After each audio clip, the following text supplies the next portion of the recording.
The chapel doors creaked open like the jaws of judgment, and in that split second, the organ's mournful dirge faltered, as if the notes themselves sensed the ghost rising from the grave. I stood there, heart pounding like a war drum in my chest, the folder of receipts burning a hole through my palm. Proof of every lie, every dollar skimmed, every secret my family had buried deeper than they ever buried me. They thought they had erased me from existence for loving a man, but today, on the day they mourned the son they declared dead, I would resurrect not just myself, but the truth they feared most. My name is Alex Rivera, and the last time I saw my family, they didn't just disown me, they killed me.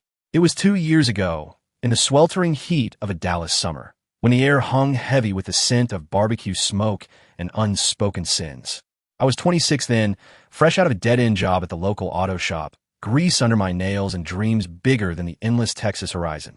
I'd always known I was different, the way my eyes lingered a beat too long on the rough-edged boys in high school football jerseys, the flutter in my gut when a guy's laugh cut through the noise like sunlight. But in our house, built on Bible verses and blind faith, difference was a devil's whisper. My father, Harlan Rivera, was a deacon at First Baptist, his sermons thundering about righteousness while his fists clenched at home over anything that smelled of weakness. Mom, Evelyn, fluttered around him like a moth to a flame, her love conditional, wrapped in pearl necklaces and passive prayers. And then there was my older sister, Becca, the golden child, married young to a pastor's son, popping out babies like clockwork to keep the family facade pristine. I came out on a Tuesday night, the kind where thunder rumbled distant threats over the plains. We'd gathered for dinner, fried chicken, collard greens, the works, when I couldn't swallow another bite of their hypocrisy. I'm gay, I said, voice steady as I set down my fork. The room froze. Dad's face turned the color of storm clouds, his fork clattering like a gunshot. What the hell did you just say, boy? He growled, veins bulging in his neck. Mom gasped, hand to her chest as if I'd stabbed her. Becca just stared, her eyes wide with that mix of pity and panic I'd seen in churchgoers facing the abyss. The explosion was biblical. Dad quoted Leviticus like ammunition, slamming his Bible on the table until the pages tore. You know, son of mine, you've shamed us all, parading your filth in this house of God. He lunged, but I held my ground, tears stinging but chin high. Mom wailed, how could you do this to us, Alex? We'll be the talk of the congregation. Becca tried to mediate at first, her voice small. Maybe it's a phase, Alex. Pray on it. But when I shook my head, whispering, it's who I am, she recoiled, whispering to Dad, we can't let this ruin everything. By dawn, they had a plan. Not just disownment, erasure. Dad called an emergency family meeting with aunts, uncles, cousins, spinning a tale that I'd run off with some city deviant, gotten into drugs, and overdosed in a seedy motel. It's tragic, he said, voice cracking for effect. But the Lord's taken him home. They forged a death certificate, God knows how, with Dad's church connections pulling strings at the county clerk's office, and planned a memorial to put behind us. Me? I packed a duffel with what little I had, slipped out the back door as coyotes howled in the distance, and hitched a ride to the bus station. Dallas faded in the rear view, a graveyard of what-ifs, as the Greyhound carried me east toward New York City, where anonymity promised reinvention. The city hit me like a fever dream. Honking taxis, skyscrapers clawing at the smoggy sky, faces from every corner of the world blurring past. I crashed on a buddy's couch in Brooklyn, a guy I'd met online forums for queer kids from the sticks. Scraped by with odd jobs, baristas slinging lattes at a hipster cafe in Williamsburg, night shift stocking shelves at a bodega where the owner, Mr. Patel, slipped me extra empanadas and stories of his own immigrant struggles. Loneliness gnawed, though, a hollow ache that whiskey couldn't drown. That's when I met Jordan. It was a rainy October evening, 6 months into my exile. I'd wandered into a dive bar in the East Village, the kind with sticky floors and neon signs buzzing open like a lifeline. The place was a queer haven, rainbow flags draped over the jukebox, laughter cutting through the haze of cigarette smoke despite the bands. I nursed a cheap beer at the end of the bar, sketching doodles on a napkin to keep my hands busy when he slid onto the stool next to me. Jordan Hale, with that easy smile that lit up his deep brown eyes, curly hair damp from the downpour, and a leather jacket slung over broad shoulders that spoke of quiet strength. Rough night? He asked, voice like warm gravel, nodding at my sketch. A lone figure walking away from a burning house. I laughed bitter. Rough life. We talked till closing, about his job as a social worker helping LGBTQ youth in foster care, how he'd grown up in Philly with parents who flew the rainbow flag before it was cool, about my family vacation gone wrong that left me stranded. He didn't pry, just listened, his hand brushing mine when he passed the peanuts, sending sparks up my arm. By the end of the night, we were stumbling out into the rain, sharing an umbrella that barely covered us, laughing as water soaked our shoes. Our first kiss happened under a street lamp on Avenue B, tentative at first, then hungry, like we'd both been starving for air. Jordan tasted like hope and hops, his arms wrapping around me as thunder rolled overhead, mirroring the storm in my chest. From there, it bloomed, slow, real, the kind of love that stitches wounds you didn't know were bleeding. We'd cook pasta in his tiny apartment overlooking the Gowanus Canal, arguing over garlic portions while jazz played low on the radio. Weekends were walks in Prospect Park, his head on my shoulder as leaves turned crimson, whispering dreams of a future where I wasn't running. He knew bits of my story, the disownment, the flight, but not the depths, not how my family had salted the earth behind me. "You're alive," he'd say, tracing my tattoos with his fingertips. "That's the win." But ghosts don't stay buried. One crisp November morning, a letter arrived, forwarded from a P.O. box I'd set up ages ago. Becca's handwriting, shaky. "Funeral's next month. Come if you can stomach it." From Mom. No apology, just coordinates to the chapel in our old suburb, as if I were a distant cousin, not the brother they'd murdered on paper. I crumpled it, rage boiling. Jordan found me pacing, folder in hand, the one I'd started compiling months back, digging through public record from a library computer. Receipts from Dad's church fund, thousands siphoned for outreach that traced to offshore accounts, bribes to the clerk for my fake death cert, even payoffs to silence a cousin who'd questioned the story. Hypocrites, preaching purity while their hands were filthy. "They're burying me to bury their sins," I told Jordan, voice cracking. He pulled me close, his heartbeat steady against mine. "Then go. Walk in. Show them you're unbreakable. I'll be right there." The flight to Dallas was a blur of turbulence matching my gut. We landed under steel gray skies, rented a beat-up sedan, and drove the hour to Willow Creek, the suburb where ranch houses squatted like judgmental sentinels. The chapel loomed on Elm Street, white steeple piercing the clouds, parking lot filling with relatives I hadn't seen since I was a teen. Jordan squeezed my hand as we parked a block away. "You sure?" he asked, his eyes searching mine. I nodded, throat tight. For every kid like me, hiding in the shadows. "Yeah." We slipped in through a side door, the air thick with lilies and whispers. The pews groaned under the weight of mourners. Uncles in ill-fitting suits, aunts dabbing eyes with lace handkerchiefs. Cousins scrolling phones like this was just another obligation. Up front, Dad stood rigid by the empty casket, his once thick hair now silver-streaked, face carved from granite. Mom sat beside him, frail in her black dress, clutching a rosary like a lifeline. Becca hovered nearby, her toddler on her hip, looking every bit the perfect wife despite the shadows under her eyes. The pastor droned on about a life cut short by poor choices, and I felt bile rise. Poor choices? Loving who I loved was the purest thing I'd ever done. As the organs swelled for the final hymn, I stepped forward, Jordan at my side. Heads turned, murmurs rippling like wind through dry grass. Dad's eyes locked on mine, widening in horror, color draining from his face. Mom gasped, hand flying her mouth. Becca's toddler squirmed, oblivious, as the room held its breath. I stopped at the aisle's end, folder raised like a shield. "Miss me?" I said, voice echoing, steady despite the quake in my knees. Because from where I'm standing, it looks like you all threw a party without the guest of honor. Chaos erupted. Gasps, cries, a cousin fainting into her husband's lap. Dad lurched forward, bellowing, "This is blasphemy. Security." But the pastor raised a hand, confusion etching his brow. "Alex, is that impossible?" Mom staggered up, tears streaming. "My boy, you're alive." Her voice broke, a mother's ache piercing the armor I'd built. I thrust the folder toward Dad, pages spilling like confetti from hell. Bank statements, emails, the forged cert with his signature scrawled in haste.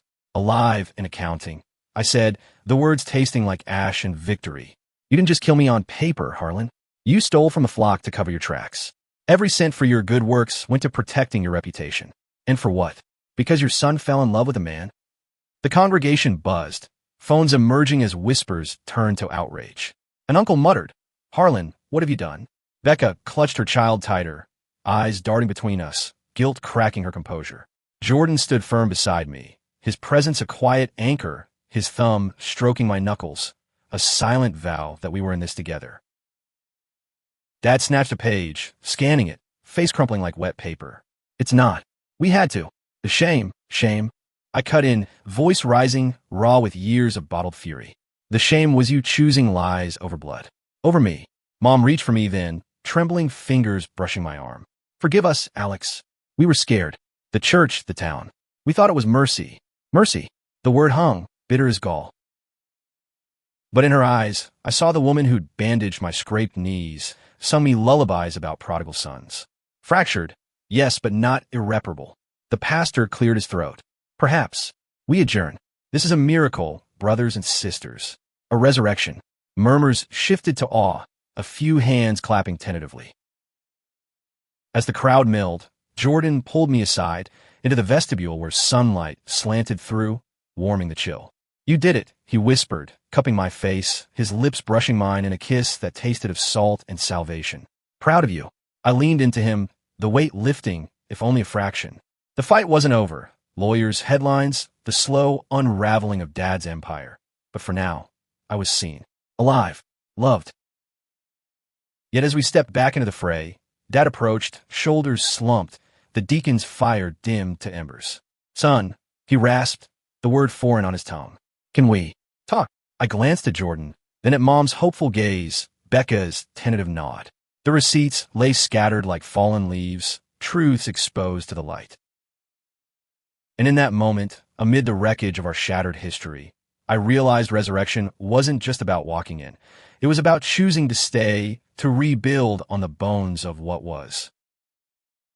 The weeks following the chapel confrontation blurred into a whirlwind of fallout that felt like Texas tornado season, fierce, uprooting everything in its path, leaving bare earth begging for new growth.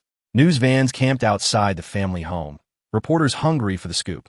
Local deacon exposed in son's fake death scandal. Dad's church board suspended him pending investigation. The same men who nodded along to his sermons now poring over ledgers with furrowed brows. Mom took to her bed, murmuring prayers that sounded more like pleas, while Becca shuttled between us, her text a mix of apologies and logistics. Dinner tomorrow? Neutral ground, Olive Garden. I holed up in a motel on the outskirts of Dallas, the kind with flickering vacancy signs and vending machines stocked with regret. Jordan flew back and forth for New York, his social work caseload be damned, showing up with takeout tie and that steadfast calm that grounded me when my pulse raced like a Mustang. One step, he'd say, unpacking containers of pad CEW on the lumpy bedspread. That's all it takes. Our nights were sanctuaries, bodies entwined under thin sheets, his breath warm on my neck as he traced the scars of old fights, both literal and not. Love, in those stolen hours, wasn't fireworks. It was the quiet burn of a hearth fire, warming the corners I'd long left cold. But reconciliation? That was a battlefield, mined with memories. The first family dinner was a minefield. Olive Garden's breadsticks arrived like white flags, but tension crackled thicker than the garlic butter. Dad sat across from me, gaunt in his polo shirt, avoiding my eyes as he stabbed at fettuccine. Mom fussed over refills, her smile brittle. Becca kept her toddler entertained with crayons, shooting me glances that begged for bridges. So, I started, voice slicing the awkward hum of nearby chatter about the receipts. The auditors called today. Looks like charges are coming. Embezzlement, forgery. You gonna fight it, Dad? He set down his fork, knuckles white. I did what I thought was right. Protecting the family name. Protecting. The word ignited something primal. From what? Me? Your gay son, who dared to exist. Jordan's hand found my knee under the table. A subtle squeeze, breathe. Mom interjected, voice quavering. We were wrong, Alex. So wrong. But we love you. Always have. Love. It echoed hollow, laced with conditions I'd choked on for years.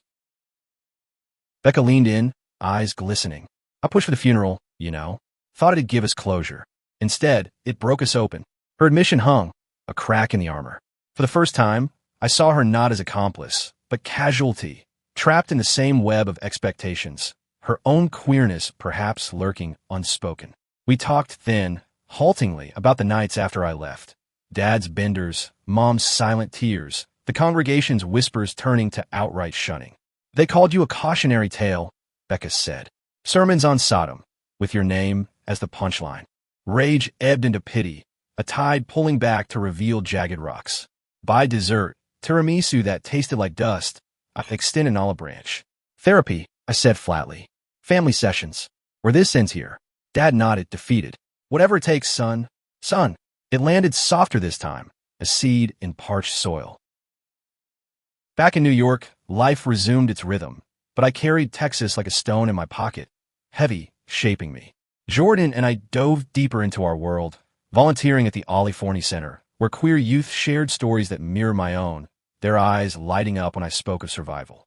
One kid, a 16-year-old named Kai with neon blue hair and a stutter born of beatings, latched onto me. "How'd you know it gets better?" he asked one rainy afternoon, huddled over hot cocoa. I thought of Jordan's kiss in the rain, the folder's weight in my hand. Because I walked through hell and found someone who lit the way out.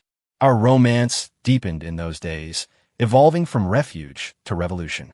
Jordan proposed on a whim during a Central Park picnic. Hamper of cheese and grapes, a blanket spread under budding cherry blossoms. No ring, just a simple keychain shaped like a rainbow, engraved with home. "Marry me?" he asked, kneeling in the grass, his usual poise cracked by nerves. Laughter bubbled up, mingled with tears. Hell yes. We celebrated with street hot dogs and a night at the Stonewall Inn, toasting to pioneers who'd paved our path. But shadows lingered. A call from Mom. Dad's arraignment loomed, the church excommunicating him. "He's lost everything," she wept. "Come home. Home." The word twisted, a knot of thorns and tenderness. Jordan and I debated over late-night wine. Stay in our bubble, or way back in. "You're not them," he said finally, fingers laced with mine. "But you're better. Show it." We returned for the hearing. The courthouse a sterile beast under fluorescent glare. Dad stood in the dock, shackled metaphorically by his suit's rumple, pleading no contest to lesser charges in a deal that spared jail but stripped his pension. As the judge banged the gavel, his eyes met mine across the room. Not defiance, but despair. Afterward, in the hallway's echo, he approached. "I was wrong," he muttered, voice gravel. "About you. About everything. Can you ever? Forgiveness isn't a light switch. It's a slow dawn." "Maybe," I said. "Start by meeting Jordan. Properly." That evening, at the house, once a prison, now a husk, we gathered around the scarred oak table. Dad shook Jordan's hand, grip firm, but eyes wary. "Heard you two are engaged. That's something." Jordan smiled, disarming. "Love's love, sir. Simple as that." Conversation flowed haltingly. Stories of Jordan's Philly roots, my New York adventures, even Dad's boyhood dreams of being a mechanic like his father. Laughter crept in, tentative when Mom recounted my toddler tantrums over bedtime. For a flicker, we were family, not perfect but piecing. Yet drama simmered beneath. Becca pulled me aside later, voice low. "There's more. Dad's not the only one with secrets." She confessed her own doubts, her marriage strained, whispers of her attraction to women buried under motherhood's weight. "You walking in? It freed something in me." Tears fell, shared, as we hugged on the porch, stars pricking the vast sky. Sisters in survival. Months blurred, wedding planning amid Dad's probation, therapy sessions where we unearthed rot, Dad's own repressed longings from seminary days, Mom's complicity born of fear. Jordan and I exchanged vows in a Brooklyn rooftop ceremony, under a canopy of fairy lights, Kaya's ring bearer beaming like he'd won the lottery. Family came, tentative, transformed. Dad walked me down the aisle, his hand trembling on mine. "Proud," he whispered, the word of balm. But climax brewed in quiet ways. A letter from the church elders, offering Dad reinstatement if he repented publicly, denounced my lifestyle. He burned in the backyard fire pit, ashes swirling like released sins. No more lies, he told me over coffee, eyes clear for the first time. In the end, meaning wove through the mess. Love not as fairy tale, but forge, hammering weakness into strength. I stood taller, Jordan's ring glinting on my finger, family fractures mending not seamlessly, but beautifully scarred. Alive, truly, in every defiant breath. Healing isn't linear. It's a spiral, circling back to old wounds with fresh eyes, each loop carving deeper grooves of understanding. 6 months after the wedding, Jordan and I settled into a rhythm in our Brooklyn brownstone. A fixer-upper with creaky floors and a garden plot where we planted tomatoes that stubbornly refused to ripen. Mornings were his, coffee brewing as he reviewed case files, his brow furrowed over stories of kids like Kai, now thriving in a group home with art therapy. Afternoons mine, freelance graphic design, turning pain into pixels for queer nonprofits, logos that screamed visibility. Evenings ours, tangled sheets, whispered futures, his body a map I knew by heart. Texas pulled like gravity, though. Quarterly visits became ritual. Thanksgiving with turducken and tentative toasts, Christmas with carols that once mocked me, now harmonizing our discord.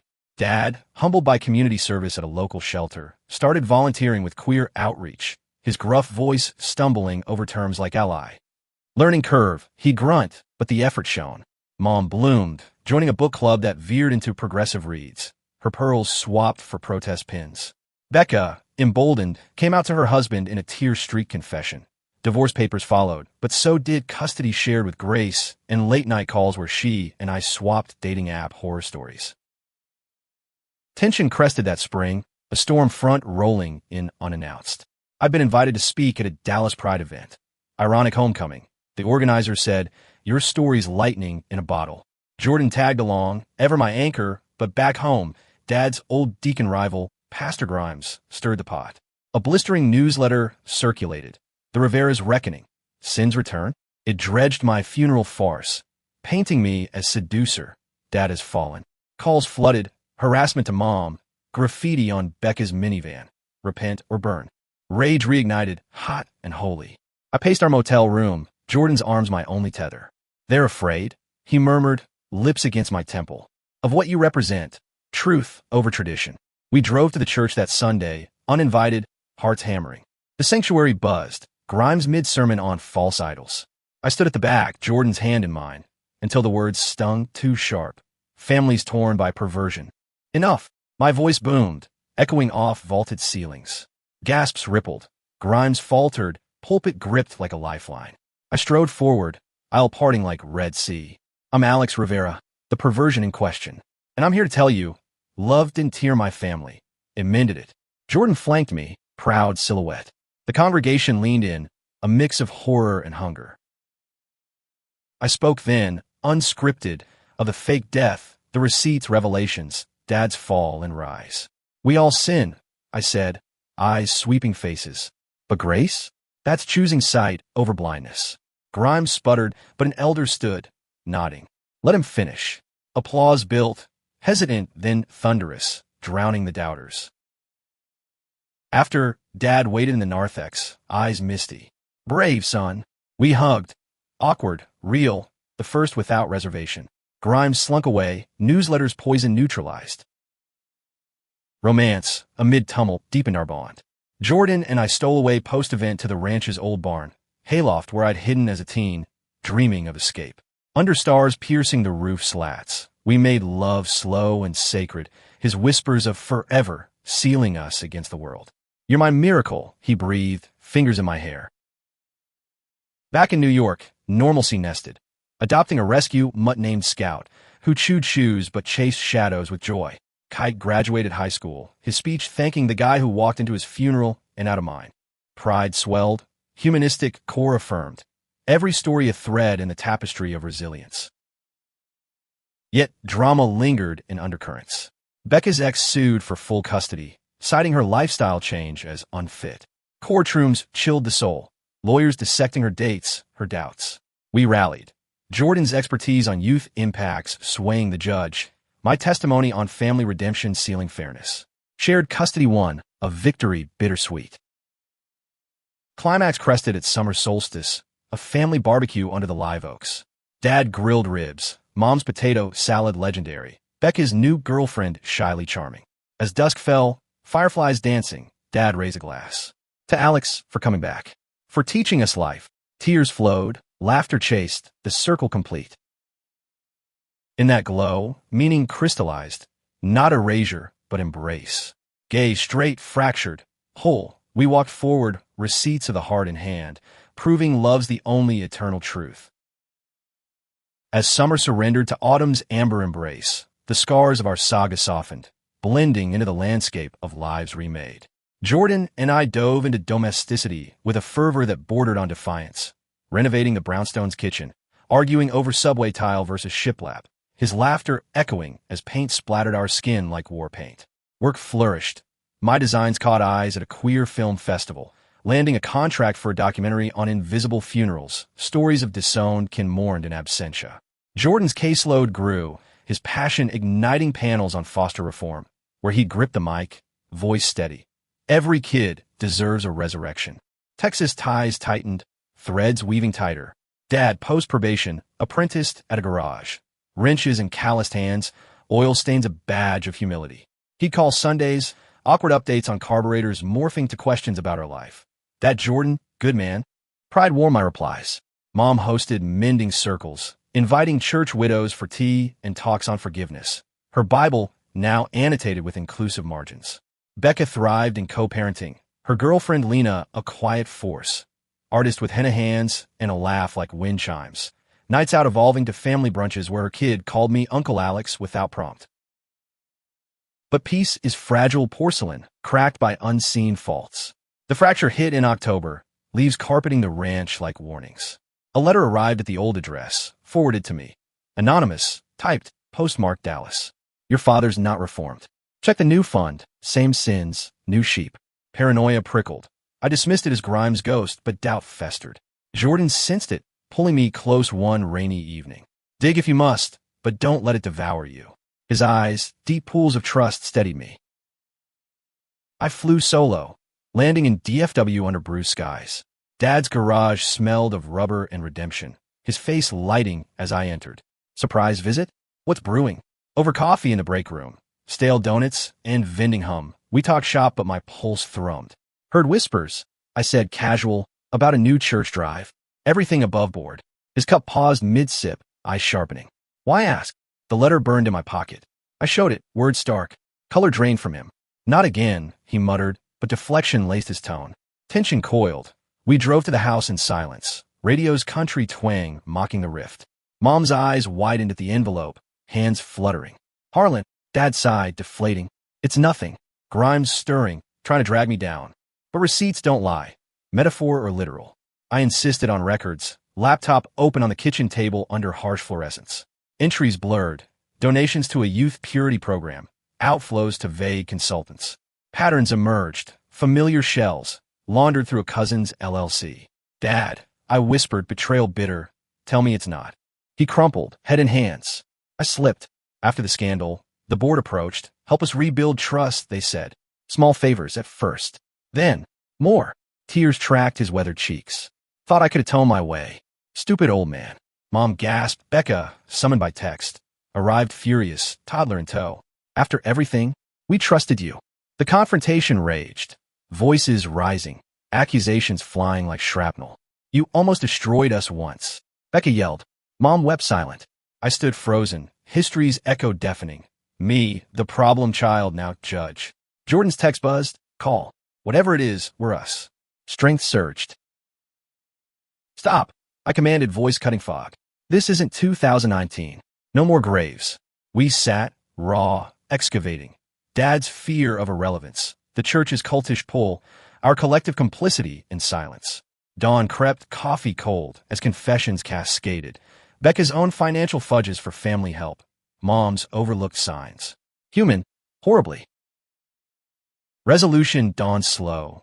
Dad confessed to authorities, a plea yielding probation extension, restitution. The fund dissolved. Grimes' influence waned as donors fled. In therapy's glare, we unpacked patriarchy's poison. How Dad's rigidity masked his own unspoken pains, a grandfather's rejection long buried. Romance anchored me through. Jordan met me at the airport, arms open, no questions till I broke. In our bed that night, lovemaking was catharsis, fierce, tender, his body erasing echoes of doubt. You're the receipts I hold, he murmured, proof of good. Climax softened to quiet triumph. A family vow under Thanksgiving stars, transparency oaths, shared ledgers. Dad's garage thrived, specializing in second chances for ex-cons. Becca and Lena announced adoption plans, rainbow dreams. Mom's circles expanded, aligning with local pride. Meaning ripened. Flaws don't disqualify, they deepen grace. In loving through layers, gay love, familial fractures, we unearth humanity's core, resilient, radiant. Winter wrapped the world in white veils, blanketing Brooklyn's brownstones and Dallas plains alike, as if urging hush over our hard-won harmony.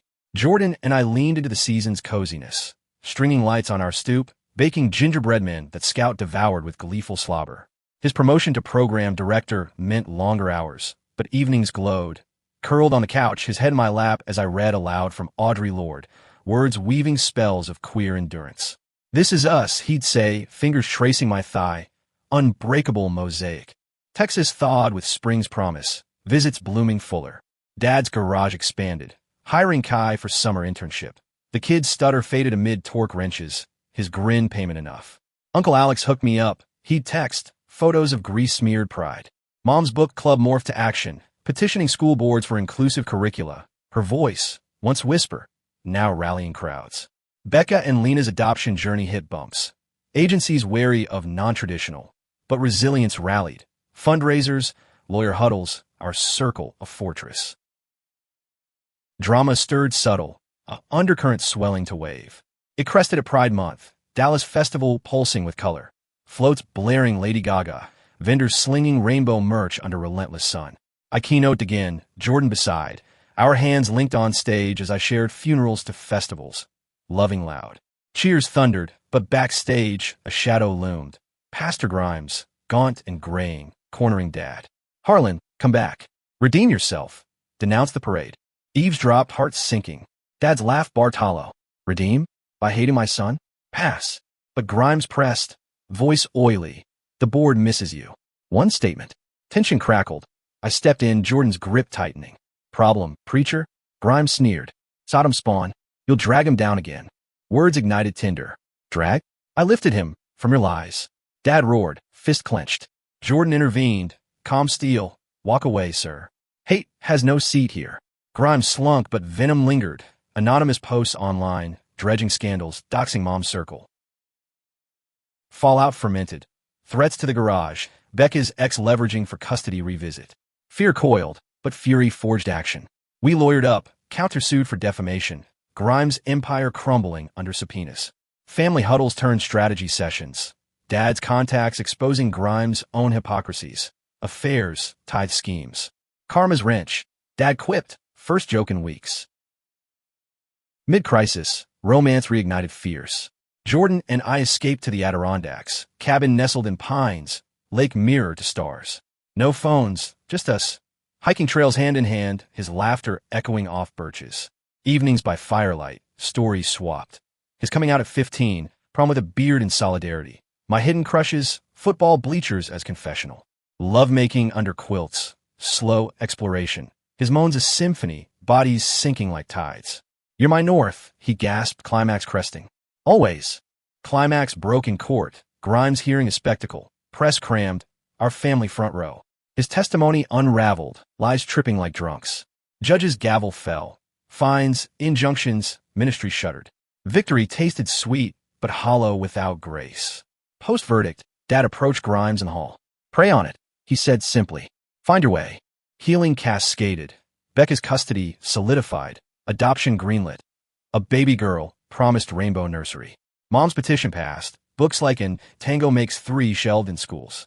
Kai's internship bloomed to full-time. College fund seeded by garage profits. Summer solstice reunion sealed it. Backyard bash, lantern swaying, Lena's cake rainbow layered. As fireflies sparked, Dad pulled me aside.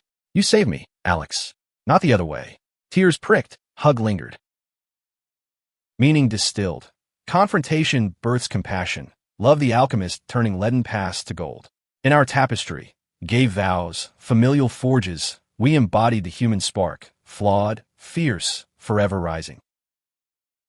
As years layered like sedimentary rock, our story settled in a strata of strength, each level bearing the weight of what came before yet reaching higher.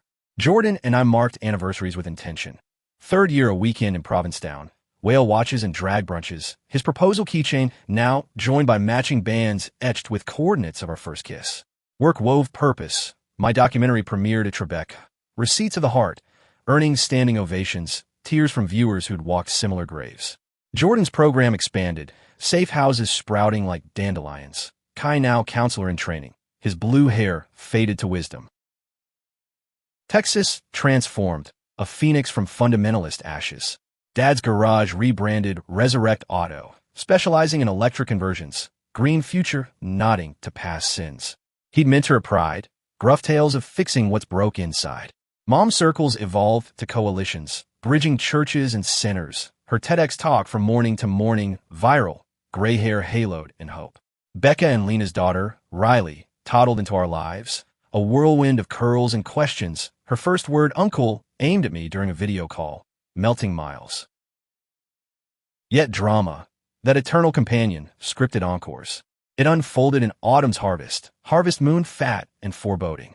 A national news outlet sniffed our tale, pitching a redemption reality series. Cameras in the garage, therapy tapings, pride parades under lights. Share your light. The producer schmoozed over steak in Manhattan. Jordanite skeptical. Exploit or empower? I weighed, heart torn, visibility's double edge, fame's funhouse mirror. We greenlit, cautious, stipulating veto power. Filming invaded. Mike's catching Dad's oil-stained philosophies. Mom's tearful toasts. Riley's giggles amid tension. But cracks spiderwebbed. Editors amplifying conflicts. Staging confrontations for drama. Becca balked first. This ain't us, it's circus. A heated call, voices clashing. We said no to sensationalism. Producers sweet-talked, but doubt dug roots. Climax erupted on set, Dallas Pride Eve. Crew swarmed the ranch for a family summit, script nudging Dad to relive the funeral regret. He rebelled, wrench in hand. Ain't no rerun. That's my hell. You want spectacle? Film your own. Chaos. Lights toppling, producer purple with rage. I stormed in, Jordan trailing. Cut the tape. We're out. Fists clenched. I faced the lens. This story's ours, not clickbait. Love's no plot twist. Walkout trended, backlash biting. Trolls dubbing us drama queens, sponsors fleeing.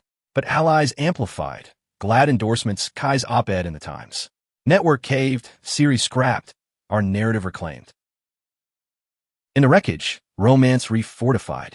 Jordan and I retreated to the barn loft, hay-scented sanctuary. You were fierce, he said, pulling me down, kisses trailing fire.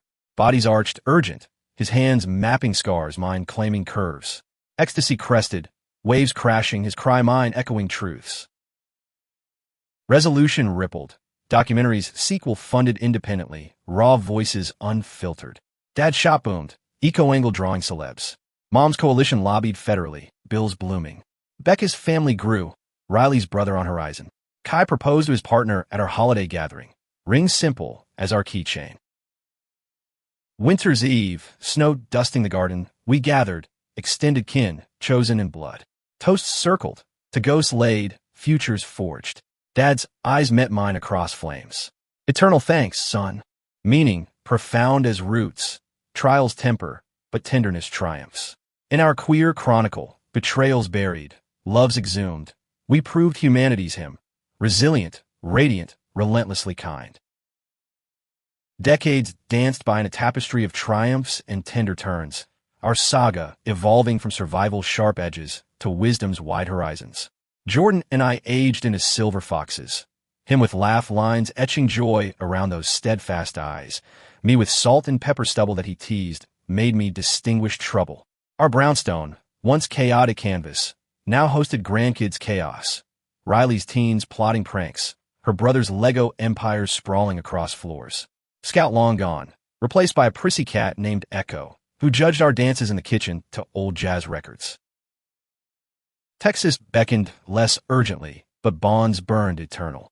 Dad passed at 86, peaceful in his sleep, garage keys under pillow, a mechanic's talisman. His funeral, real this time, brimmed with queers and deacons, eulogies blending sermons with stories of his turnaround torque. I spoke last, folder of old receipts tucked in pocket like amulet. He walked in his own grave once for love's sake. Emerged a builder. Mom, frail but fierce at 90, squeezed my hand, her coalition's now national, statues in her honor whispered. Becca and Lena retired to a coastal cottage, grandkids summering there with tales of pirate adventures. Kai led his own center in Philly, married with twins, his stutter a myth, voice booming at conferences. Our documentary series spanned volumes, Oscars gleaming on shelves, inspiring global receipt rallies, disowned sharing proofs of thriving. Drama, Subdued now, whispered in final acts. It stirred when a biopic loomed. Hollywood hungry, A-listers circling. Your life, on screen. The director gushed over Zoom, script draft heavy with flair. Jordan chuckled. As long as they cast me as the handsome one. But pages arrived, distortions glaring. Me as tragic martyr, dad cartoon villain, romance sanitized a side plot. Objections brewed. We hosted a family summit. Virtual, voices overlapping oceans. Hearts in it, Becca urged. But truth. I countered. Revisions flew, battles waged over authenticity. Funeral scene raw, no gloss. Love scenes passionate, unapologetic. Climax in negotiations. Director conceded, or we walked. Fine, he relented. Real as receipts. Premiere dazzled. Red carpet with kin, cheers thundering. Post-screening, tears flowed. Jordan's arm around me. Whisper. Our echo. After party, toast to ghosts. To Harlan the heart. Romance, evergreen sustained. Golden years gifted slow mornings. Coffee on the stoop, his head on my shoulder, watching leaves turn. Love-making softened to caresses, but fire undimmed. His touch still electric, vows renewed yearly under cherry blossoms. Resolution graced quiet. A foundation in our name, funding queer elder care, resurrection residences, homes where stories like ours seeded solace. Mom's last days there, surrounded by grandbabies, she murmured, full circle, my loves. Climax, gentle. Jordan's health faltered, cancer a thief in twilight. We faced it head on.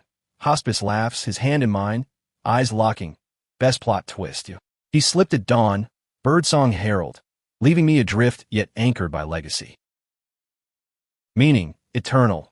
Life's ledger balances not imperfection, but persistence. From declared dead to defiantly alive. Our gay gospel sang. Love's receipts in every heartbeat, proving the human soul's unquenchable light. In Jordan's absence, I walked on, folder of memories in hand, into sunsets shared with kin, the story unending.